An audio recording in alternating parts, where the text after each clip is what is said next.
चैतन्यं शाश्वतं शान्तं व्योमातीतं निरञ्जनं नादबिन्दुकलातीतं तस्मै श्रीगुरुवे नमः। नीलाम्बुजश्यामलगं कोमलाङ्गं सीतासमारोपितुभागवां पाणो महासायकचारुचापं नमामि रामं रघुवंशनाथं। वसुदेवसुतं देवं कंसचाणूरमर्दनं देवकी परमानन्दं कृष्णं वन्दे जगद्गुरु। कृष्णं वन्दे जगद्गुरु। प्रेम से बोलिए सच्चिदानंद भगवान की, सद्गुरुदेव महाराज की, राजा रामचंद्र महाराज की, कृष्ण बलदेव की, गौ माता की, उमापति महादेव की, भारत माता की, भारत माता की, वंदे वंदे वंदे। आइए 2 मिनट भगवान नाम लेते हैं वाणी को पवित्र करने के लिए। सभी लोग बड़े भाव से बोलिएगा। श्री राम जय जय राम। श्री राम जय जय राम। श्री राम जय जय राम। श्री राम जय जय राम। श्री राम जय जय राम। श्री राम जय जय राम।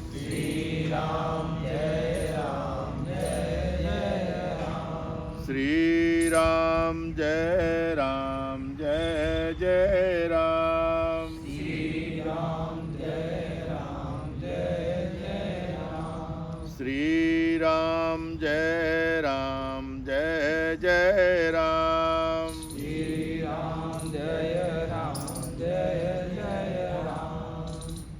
अर्चनीय वंदनीय प्रातः स्मरणीय जगत नियंता की चरण चरण में विराजमान अखिल ब्रह्मांड नायक परब्रह्म परमात्मा सद्गुरुदेव एवं गौ माता के चरणारविंदों में शाश्वत दंडवत प्रणाम करते हुए बड़े ही सौभाग्य की बात है कि आज विजयदशमी के पर्व पर हम सभी राष्ट्रीय स्वयंसेवक संघ एकत्रित हुए, जिसमें प्रचारक महोदय भाई साहब जी और इस नगर के गणमान्य सभी व्यक्ति और संघ के सभी कार्यकर्ताओं का यथायोग्य सम्मान करते हुए हम सब विजयदशमी के पर्व को मनाने के लिए एकत्रित हुए हैं। विजयदशमी का अर्थ क्या है, हमको ये समझना चाहिए और ये क्यों शुरू हुआ कि विजय प्राप्त की। विजय किसने किस पर प्राप्त की कि विजय हमने अधर्म जितने भी है, अत्याचार है, असुर संस्कृति है, उन असुर संस्कृतियों पर विजय प्राप्त करने के लिए परम पूज्य गुरुदेव जी ने इस संघ की स्थापना 1925 में की कि हमारे देश के अंदर ये भारतवर्ष जो है हिंदू राष्ट्र था। हिंदू राष्ट्र था और विश्व गुरु भी था।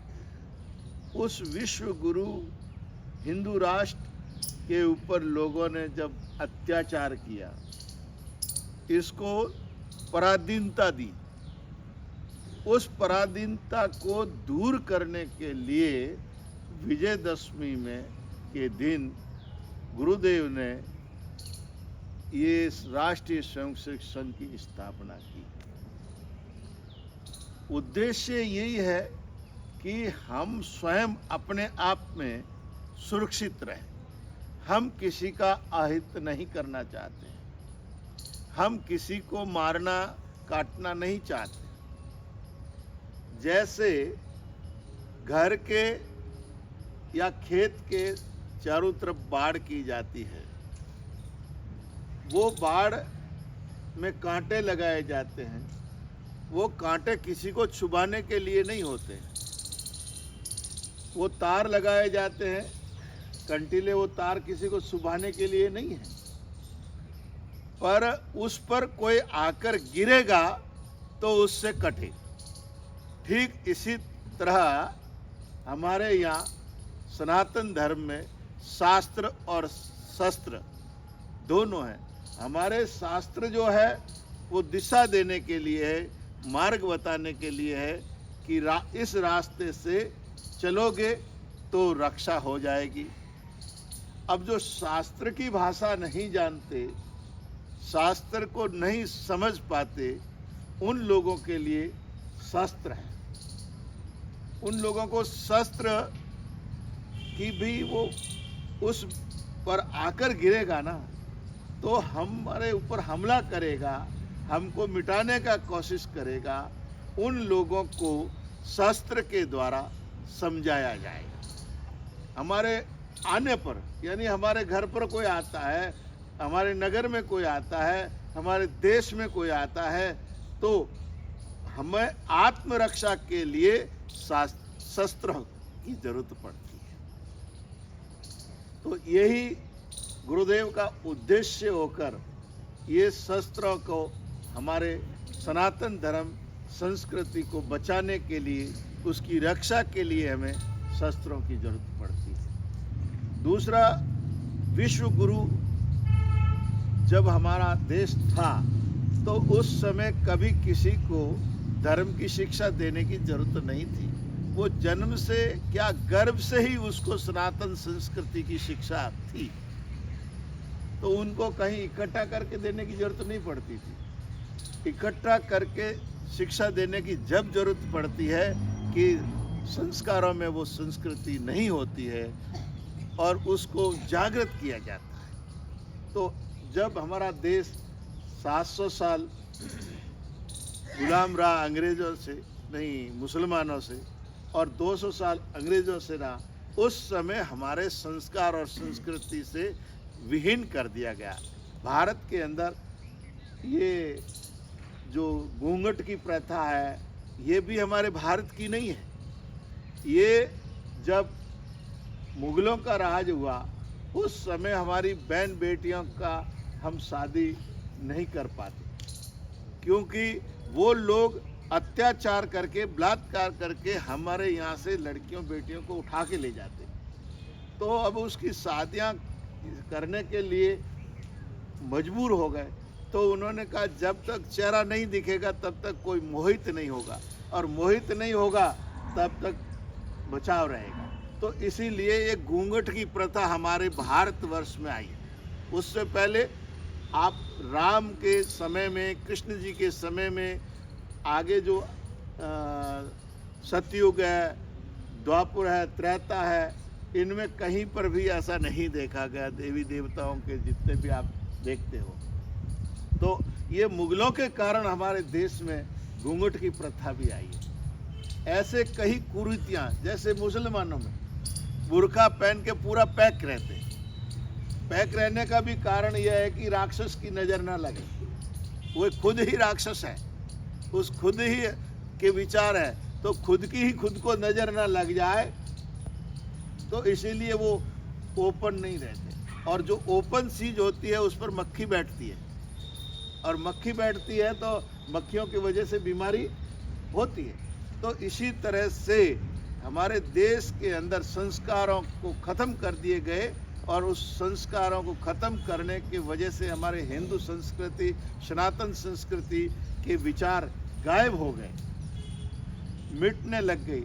आज भी पाषाण संस्कृति का बोलबाला बढ़ता है और सनातन संस्कृति के संस्कार खत्म होते जा रहे हैं। जैसे पहनावा है, जैसे रहन सहन है, खाना पीना है, हमारे भारत का लोग खाना पीना भी पाषाण संस्कृति वाले पसंद नहीं करते, और वो विदेशों में तो हमारे यहाँ की ड्रेस, कपड़ा और अनाज तक जाता है, परंतु वहाँ वाले लोग यहाँ भारत के संस्कार मिटाने के लिए वो अपनी संस्कृति टीवी के माध्यम से, ऐसे ऐसे सीरियल आते हैं, ऐसे ऐसे एडवर्टाइजमेंट के माध्यम से भारत की संस्कृति को वो ख़त्म करना चाहते हैं, तोड़ना चाहते हैं। तो उसके लिए हमारे गुरुदेव जी ने 1925 में ये सनातन संस्कृति को बचाने के लिए राष्ट्रीय स्वयंसेवक संघ का मतलब है कि हम स्वयं अपने आप की रक्षा करें, किसी को मारने काटने के लिए नहीं। हमारा एक पहचान बनाई, जैसे फौज के अंदर यूनिफॉर्म होता है, जिससे कि पुलिस में होता है, तो जब भी वो गली से निकलती है पुलिस, तो हर व्यक्ति का अधर्म करने वाले व्यक्ति के मन में संकोच आता है और उसको भय प्रकट करता है। ऐसे ही हमारे ये जब भी स्वयंसेवक संघ कहीं से निकलता है या उसका मेंबर निकलता है, तो लोगों को एकदम लगता है कि ये संघ वाला जा रहा है, खतरा है, हावशित हो जाती है। तो ये अभिमान के लिए नहीं है, ये स्वाभिमान के लिए। ये हमारा भारत अब स्वाभिमान उसका जगह है, ये स्वाभिमान जगाने के लिए है। हमारे पूर्वज महाराणा प्रताप, वीर दुर्गादास जी, शिवाजी महाराज, उनके संस्कार, उनके विचार, उनके भावनाएं हमारे दिल में जागृत, वो हमारा स्वाभिमान है। तो स्वाभिमान सदा बना रहे, अभिमान नहीं। स्वाभिमान हमारे मार्गदर्शन करता है, पूर्वजों का रास्ता दिखाता है, परंतु अभिमान विनाश करता है। तो हम स्वयंसेवक हैं, देश का हमको स्वाभिमान है, हमारे संस्कृति का स्वाभिमान है, इसीलिए हम ये संगठन होके करें। देखिए, टायर में हवा नहीं होती है तब तक कोई आप उठा के भी नहीं ले जा सकते, उसको गुड़का भी नहीं सकते हो, परंतु उसी में अगर यही हवा अगर पैक हो जाती है तो लाखों टन वजन को उठा लेती है। क्यों? हवा ही शक्ति है। शक्ति किसमें है? पैकिंग में, उसके कवर में। जैसे ट्यूब रूपी कवर उसको मिला, उसके बाद में टायर का कवर मिला, और टायर के कवर मिलने के बाद में गाड़ी में लगाओ या जिसमें भी लगाओ, उसके ऊपर लाखों टन वजन से भी वो दबेगा नहीं और वो उठा के ले जाएगा। ऐसे ही हम सब शक्तिवान हैं। शक्तिवान में शक्ति किसी में कम नहीं है, सब में शक्ति है, परंतु शक्ति बिखरी हुई है। तो संगठन के माध्यम से ये शक्ति इकट्ठी की है हमारे गुरुदेव ने। तो वो शक्ति हम इकट्ठी होकर किधर से भी निकलेंगे तो थर्राएगा सामने वाला, और अकेले अकेले घूमेंगे तो हमारे से कोई नहीं भय खाएगा और हमारे ऊपर ही हमला कर देगा। इसीलिए हमारे अभी भाई साहब ने बहुत सुंदर बात कही कि हमारे पूर्वजों ने जो गलती की, जैसे मुसलमानों किसी पर हमला हुआ तो वो एक ही शब्द आता है कि अरे मोहम्मडन पर हमला हो गया, मोहम्मडन पर हमला हो गया, चलो सारे जाके इकट्ठे हो जाते केवल मोहम्मडन के नाम पर। और हिंदू के ऊपर हमला हुआ तो पहले कहेंगे किसके ऊपर? ब्राह्मण के ऊपर हुआ, क्या राजपूत के ऊपर हुआ है? अरे वो तो वाणियर ऊपर हुआ, अरे ये तो भील के यहाँ हुआ है या हरिजन के यहाँ हुआ। बस तो हरिजन इकट्ठे हो गए, भील इकट्ठे हो गए, ब्राह्मण इकट्ठे हो गए, राजपूत इकट्ठे हो गए। तो तीन देखो, क्षत्रिय, ब्राह्मण, वैश्य और शूद्र, एक पिटेगा तीन देखेंगे। हमेशा देखिएगा, एक पिटे चाहे ब्राह्मण पिटे तो तीन देखेगा, राजपूत पिटे तो तीन देखेगा, शूद्र पिटे तो तीन देखेगा, वैश्य पिटे तो तीन देखेगा। मतलब तीनों को देखना है, एक को पीटना है। अगर उस जगह तीन उसी के साथ जुड़ जाए तो एक भी नहीं पिटेगा, सब बच जाएगी। जातियां मुसलमानों में भी है, तेली है, नाई है, दर्जी है, उनके भी है, परंतु हमारे यहाँ हम तिरस्कार करते हैं उनका। वो तिरस्कार नहीं करते, वो मुसलमान के नाम पर सब इकट्ठे हो जाते हैं। हम हिंदू के नाम पे इकट्ठे नहीं होंगे, नहीं होते। इसका कारण क्या है? ये जितने भी मुसलमान दिखाई दे रहे हैं आपको, ये हमारे हिंदू ही है। हमारे पूर्वजों ने मटके का पानी नहीं पीने दिया, कुएं का पानी नहीं पीने दिया, तो और घरों में मजदूरी के लिए नहीं रखा। तब क्या किया इन्होंने? वो इंतजार कर रहे थे उधर, बोले वहाँ क्यों जा रहे, आ जाओ हमारे यहाँ, हमारे साथ बैठो, हमारे साथ खाओ, हम नौकरी दे रहे तुम्हें, हम तुम्हारे को बेटी दे रहे हैं। संसार में 3 चीज जरूरी है, रोटी, शादी और मकान। तो वो कह रहे हम 3 नहीं दे रहे तुम्हें, तो काहे के लिए तुम हिंदू बने घूम रहे हो? आ जाओ ईसाई बन जाओ, आ जाओ मुसलमान बन जाओ, तुम्हें सम्मान मिलेगा, तुम्हें आदर मिलेगा और तुम सबको सब चीज मिलेगी। हमारे सनातन संस्कृति में तो यहाँ तक रहा कि अगर वेदों के मंत्र अगर किसी शूद्र ने सुन लिए गए तो उसके कानों में गरम शीशा डाल दिया जाए। और महाभारत आपने अगर देखा होगा तो कर्ण, जो अधिरथ का पुत्र, राधा पुत्र कर्ण, और उसका भाई सोम था और सोम ने वेद मंत्र बोल दिया, तो वहां के जो राजा और भीष्म पिता और ये सब गुरु सातवें, और उस सोम के मुख में सोना पिघाल कर डाल के उसको मार दिया गया कि ये शूद्र है, सूत पुत्र है, इसने मंत्र कैसे बोल दिया। तो ऐसी जब दुर्दशा की गई हमारे हिंदू समाज की राजाओं ने, गुरुओं ने, उन लोगों ने, तो वो लोग मुसलमान बनना शुरू हो गए, कोई ईसाई बनना शुरू हो गए, कोई कुछ भी हो गए। तो ऐसी गलतियां उन्होंने तो की, परंतु हम लोग सुधार करें।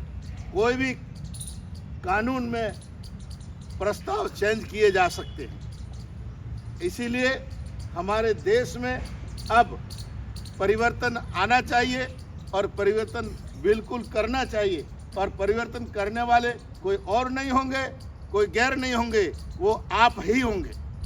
इसीलिए आप अगर देश को बचाना है, राष्ट्र को बचाना है, शहर को बचाना है और परिवार और अपने आप को बचाना है, तो आपको इन चीज़ों में परिवर्तन करना पड़ेगा। ठीक है, आप अपनी बहन बेटी, अपना परिवार, जहां आपका सिस्टम है वैसे चलाए, परंतु राष्ट्र के नाम पर, संस्कृति के नाम पर, हिंदुत्व के नाम पर आपको एक स्थान पर, एक ध्वज के नीचे खड़ा होना पड़ेगा। जिस दिन ये देश के देशवासी एक ध्वज के नीचे खड़े हो जाएंगे, उस दिन देश की रक्षा होगी, अन्यथा कोई रक्षा नहीं होगी। कई बार अखबारों में, सोशल मीडिया पर आता है कि आने वाले 2050 या 60 के समय में ये जितनी महल, अटारियां, बंगले जो दिख रहे हैं, ये मोहम्मदन मुसलमान कहते हैं कि ये सब हमारे बच्चों के लिए बना रहे हो आप, ये सब हमारे बच्चे रहेंगे इसमें। क्यों? क्योंकि हिंदुत्व को हम समाप्त कर देंगे। तो ये समाप्त करने की जो घोषणाएं हो रही है, इन घोषणाओं से बचना है। हम उनको नहीं समाप्त करना चाहते, हम किसी मुसलमान को समाप्त नहीं करना चाहते, हम किसी ईसाई को या किसी को भी समाप्त नहीं करना चाहते। हम समापन के विरोधी हैं, हम किसी धर्म को मिटाना नहीं चाहते, हम किसी धर्म के प्रति विरोध नहीं करना चाहते। हम तो केवल हमारे भारत की संस्कृति और संस्कार को मजबूत रखना चाहते हैं, उसको बचाना चाह रहे हैं। इसीलिए हम अपने आप में ऐसे मजबूत रहे कि हमारे ऊपर कोई गिरता है तो वो कट जाए, परंतु हम न कटे और न फटे और न मिटे।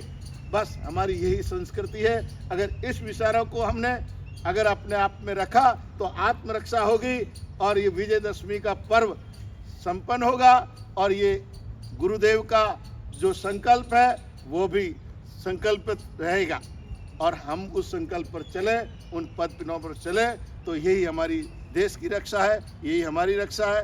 और ये हमारे आत्मरक्षा है। बस इन्हीं शब्दों के साथ वाणी को विराम दे रहा हूँ। और देश में गौ रक्षा, हिंदू रक्षा, विशेष रूप से हमारा गाय जो है हिंदू की बेड़ी है। जो जीवन में, संस्कृति में गाय है, वो जीवन में देश का भक्त है, गाय का भक्त है। और सनातन धर्म संस्कृति में जन्म में गाय, जीवन में गाय और मृत्यु में गाय। मरने के बाद वैतरणी नदी पार करने के लिए हमें गाय की जरूरत पड़ती है, शादी में भी गाय की जरूरत पड़ती है।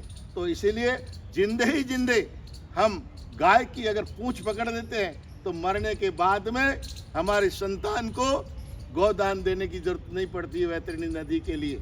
तो इसीलिए देश की रक्षा के लिए अपने संस्कार और संस्कृति के साथ साथ गाय की रक्षा भी अनिवार्य है। तो इसीलिए आप लोग देश और गाय की रक्षा के लिए आपको ये सब चीज़ें अपनानी पड़ेगी। गायों की भी हत्या होती है और जो कत्ल होते हैं और कत्लखानों में जाती है, उसकी रक्षा भी साथ साथ में करनी पड़ेगी। नहीं तो घोषणाएं करते रहो और जय जयकार करते रहो, कुछ होने वाला नहीं है। मैं भी बचपन से इस संघ का कार्यकर्ता रहा हूँ और देखा है, पर केवल जय बोलते हैं, केवल जय बोलने से काम नहीं चलता है। मैंने खुद विचार किया, एक दिन मुझे कोई अच्छे महापुरुष मिले, संघ के ही मिले, और उन्होंने मुझे कहा, महाराज केवल चिल्लाने से काम नहीं होता है। तो मैं कहा कैसे होगा? बोले कभी गाय की सेवा की है? मैंने कहा कैसे करते हैं? तो बोले पहले गाय को लाओ और बांधो, बांध के उसको चारा डालो, उसको पानी पिलाओ, उसको साफ सफाई करो और उसकी रक्षा करोगे। और जब तुम करोगे तब पता चलेगा कि वास्तव में रक्षा क्या होती है। जैसे बांझ क्या जाने प्रसव की पीड़ा।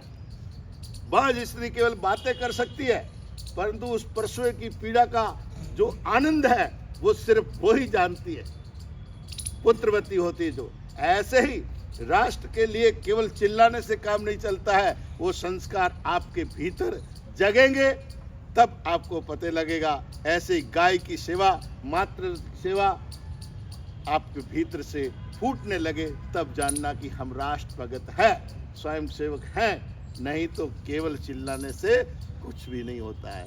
यही बात कहते हुए अपनी वाणी को विराम देता हूँ। और कभी भी आप पधारें तो पाल रोड पे आनंद धाम अलग ज्ञान गोरक्षा समिति महादेव गौशाला, दूसरा वही आरती नगर में आनंद धाम महादेव गौशाला, पाली रोड पे आपका स्वामी ज्ञान स्वरूपानंद गौ सेवा संस्थान, वहाँ सेवा होती है। आपके यहाँ अंधी, लूली, लंगड़ी, बेसहारा गायों की सेवा होती है। जो घरों से लोगों ने निकाल दिया है, जो घर में कोई दूध पी के छोड़ देते हैं, वो गायों की सेवा हमारे यहाँ होती है। और आप कभी भी पधारें, सभी का यथायोग्य सम्मान है। जरूर जरूर आए। इन्हीं शब्दों के साथ वाणी की विराम। हरिओम तस्तु, हरिओम तस्तु। भारत माता की, भारत माता की, गौ माता की, गौ माता की।